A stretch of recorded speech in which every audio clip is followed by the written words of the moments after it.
Sabe, quando a gente pensa em recuperar o planeta, a primeira imagem que costuma vir à cabeça é plantar árvores, certo? Mas e se um muro de árvores não for nem de longe uma floresta? Para a gente entender essa ideia que é fundamental, vamos mergulhar em um dos projetos ambientais mais gigantescos da história. Um projeto que tentou, literalmente, construir uma muralha verde para parar um deserto. E para a gente ter uma noção do tamanho desse desafio, vamos voltar para um dia bem específico. Um dia em que a natureza deu um recado bem claro e bem no meio de uma das maiores cidades do mundo. Pensa só, acordar em Pequim no dia 15 de março de 2021. Olhar pela janela e... cadê o sol? Não tem sol. Os arranha-céus gigantescos da cidade, sabe? Simplesmente sumiram numa névoa amarelada de poeira e areia. Foi a pior tempestade de areia em mais de uma década. Mais de 400 voos foram cancelados. A visibilidade era praticamente zero. E a qualidade do ar? Nossa, um desastre. Esse número aí, 8.100, representa os microgramas de partículas suspensas por metro cúbico. Só para ter uma base de comparação, um índice de qualidade do ar considerado bom precisa estar abaixo de 50. 50! Eles estavam com 8.100. Era uma situação de emergência, sem dúvida. E de onde vinha toda essa areia? A culpa era do deserto de Gobi, um gigante que se estende pelo norte da China e o sul da Mongólia. E o pior, ele não parava de crescer.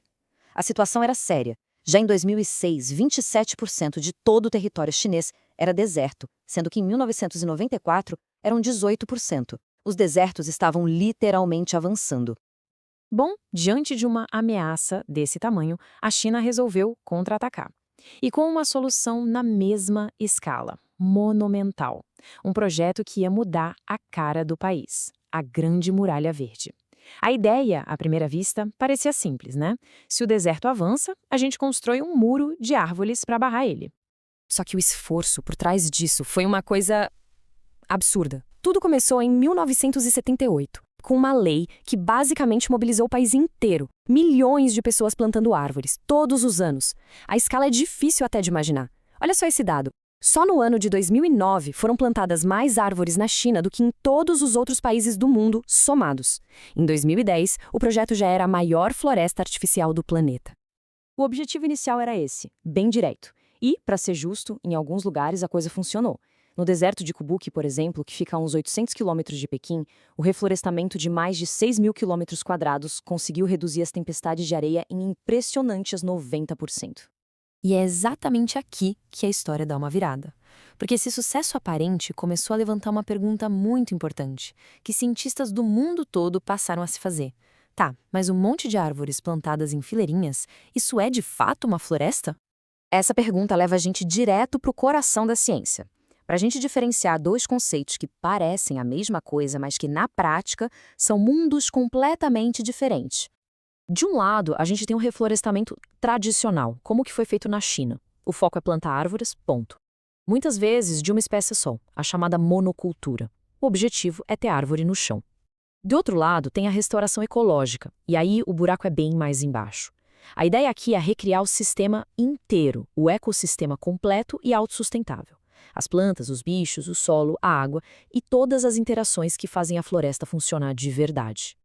É que o objetivo final aqui não é só plantar. É, digamos assim, dar um empurrãozinho inicial para que a própria natureza tome as rédeas de novo. A meta é criar um sistema que se sustenta sozinho, que não precisa de intervenção humana constante para sobreviver. A história já mostrou pra gente várias vezes que plantar uma única espécie não funciona no longo prazo. Fica muito frágil. Se vem uma praga ou uma doença que ataca aquela espécie específica de árvore, a floresta inteira pode ir por água abaixo. A diversidade é o que dá força, o que torna um ecossistema resiliente.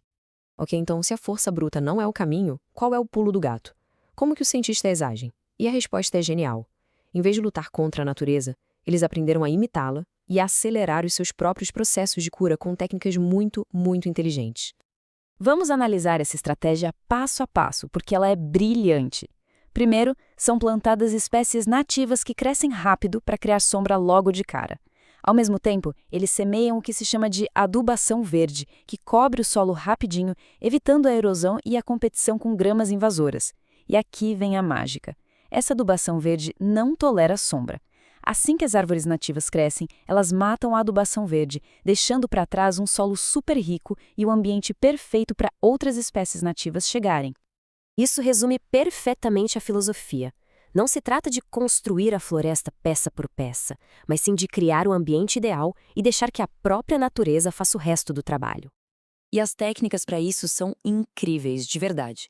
Tem os poleiros artificiais, que convidam os pássaros a plantar sementes para a gente, o transplante de solo, que funciona como um transplante de vida de uma floresta saudável para uma área degradada, o plantio de árvores que atraem a fauna, transformando os animais em jardineiros, e a famosa muvuca, uma mistura de sementes que dá um boom de biodiversidade desde o começo.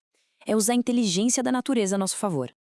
E quando a gente junta todas essas peças, percebemos que essa abordagem científica tem implicações gigantescas, não só para o meio ambiente, mas também para a nossa economia e nosso futuro. E aqui vem uma coisa que pode parecer contraintuitiva. Fazer do jeito certo, do jeito da ciência, não é só mais eficaz, é drasticamente mais barato. Estudos mostram que usar essas técnicas pode cortar os custos pela metade em comparação com o plantio tradicional. De repente, a recuperação em larga escala se torna uma meta muito mais realista. E os benefícios vão muito além de simplesmente ter árvores. A gente está falando de combater as mudanças climáticas capturando carbono, proteger nossas fontes de água, trazer de volta a vida selvagem, evitar desastres naturais e até criar novas economias baseadas em sustentabilidade. E o mais legal de tudo é que esses princípios não são limitados a um lugar só. Eles estão sendo aplicados com sucesso no mundo inteiro, desde a recuperação da nossa ameaçada Mata Atlântica aqui no Brasil, até a luta contra a desertificação na Ásia e na África. É como se fosse um manual universal para a cura do planeta. Então nós temos o conhecimento. A gente sabe como trabalhar com a natureza em vez de contra ela para restaurar o que foi perdido. A grande questão que fica não é mais como, mas sim quando e com que urgência vamos aplicar esse conhecimento na escala que o nosso planeta precisa desesperadamente.